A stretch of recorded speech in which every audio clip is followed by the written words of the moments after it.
ఇప్పుడు ప్రపంచవ్యాప్తంగా భారతీయులు ప్రతి పండుగను మలబార్తో జరుపుకుంటారు. ఎందుకంటే మలబార్ అందిస్తుంది అద్భుతమైన అవకాశాన్ని. ఇది మీ పండుగలను మరింత ప్రత్యేకంగా చేస్తుంది. కాబట్టి ఇప్పుడు ఎక్కువ సేవింగ్, ఎక్కువ సంతోషాలు, ఎక్కువ సంబరాలు. ప్రతి పండుగకు మలబార్ గోల్డ్ అండ్ డైమండ్స్. అనంతపురంలో నిన్న ఏదైతే 4 ఏళ్ల బాలుడిని కిరాతకంగా చంపేశాడో పెన్నయ్య, ఆ వ్యక్తికి గట్టి శిక్ష పడాలంటూ బంధువులు కోరుతున్నారు.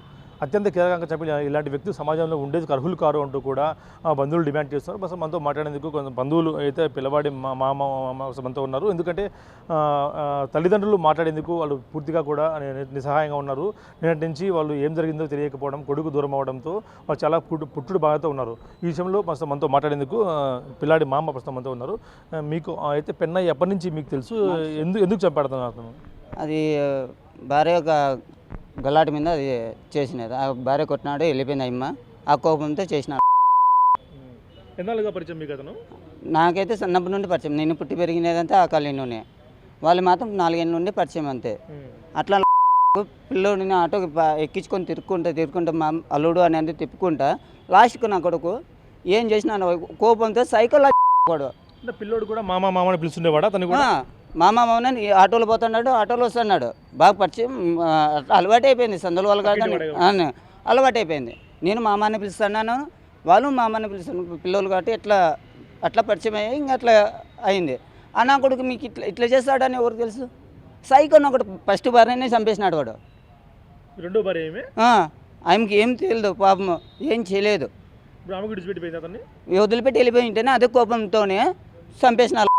వీళ్ళ బాగాలేదు పాపకి. హాస్పిటల్ వచ్చినాక ఏదో ఆకలి అవుతానని పోయినారు బస్ స్టాండ్కి. తెచ్చుకున్నాక చూసే పిల్లోడాడా లేడు. ఎత్తుకొని పోయి చంపేసి ఉంకులోకి వేసినాడు. సాగుల తొట్ల పక్కన ఉంకులో. అది చూసా అంటే మూటి తిప్పుతా అంటే ఊరు తెలుసా? అది తెలుసా బాధ? మాకు తెలుసు, అది మాకు తెలుసు. మేము ఎత్తి పెంచుకున్నా నా కొడుకు, నేను పెంచినా కూడా అట్లా నా కొడుకు నేను కూడా ఎందుకు దొరకాలని మేము ఉన్నాము. ఇప్పుడు అటువంటి వ్యక్తికి మీరు ఏం శిక్ష చేయాలనుకుంటున్నారు? ఎందుకంటే పోలీసులు 10 నిమిషాలు వదలండి సార్. అట్లాంటి వాడిని 10 నిమిషాలు వదలమను, రెడీగా ఉన్నాం అంతా. మేము కూడా మగ పిల్లలు ఏమవసరం, ఆడవాళ్ళే చంపేస్తారు. పీసులు తుక్కడాలు నరకు చంపుతారు నా కొడుకుని. వాడు అట్లా నా కొడుకు ఎన్నో మంది వాడి మీద గంజా కేసు అన్నీ ఉన్నాయి సార్, మర్డర్ కేసులు అన్నీ ఉన్నాయి. అయినా కూడా మాకు అట్లా వాడు అన్న కూడా తెలియదు. అయినా కూడా కాలనీలో బాగా మర్చిపోయారు. తాగినప్పుడు పోయి భార్యను కొట్టడము, అది చేయడము, ఇది చేయడము. ఏం చెప్పలేదు సార్. మేము కూడా మా బాధ మాకు తెలుసా అండి. పోలీసులు వెంటనే రెస్పాండ్ అయ్యారు. సిఎస్ఆర్ ఇప్పుడు పైన పోయినారు కదా, సిఎస్ఆర్ రెస్పాండ్ అయినారు. ఫస్ట్ ఎస్ఐ సార్ వచ్చిన తర్వాత సిఎస్ఆర్ వెంటనే ప్రతి ఒక్కసారికి గాలింపు చేసినాం. అది లాస్ట్లో అప్పుడు వంక పడుతుంది. శుక్రవారం వర్షాలు పడినాయి. ఆ పడినప్పటికీ వంక పడుతుంటే ఆడ శనివారం నైట్ పాలేదు బాబు నుండి చేసేసినాడు. ఇంకేం చేయాలి? మేము ఎత్తుకు పక్కన తొట్లు గీట్లు అన్నీ ఎత్తికినాం. లాస్ట్ పాత గరండాల పక్కన కొంప చెట్లు వేసినారు. ఎంత ఉంటుంది తెలుసా? తల్లి కోలుకుందా? యాడ కోలుకుంటారు సార్? నీకు అర్థం కదా. మీకు వీడియో కావాలనుకుంటే ఎంతనే వస్తుంది. ఒక పిల్లని ప్రాణం తీసుకురండి. అట్లా లాంటి కొడుకులు సమాజంలో ఉండగన్నా చంపేసేది మేలు. మళ్ళీ ఇప్పుడు మా బిడ్డకే జరిగింది, మళ్ళీ ఇంకే పిల్లలకి జరుగుతుంది. ఉరి శిక్ష కాదు, చంపి పడతారు పాటలో. కోర్టు కూడా అవసరం లే, ఆడే చంపాలి సార్.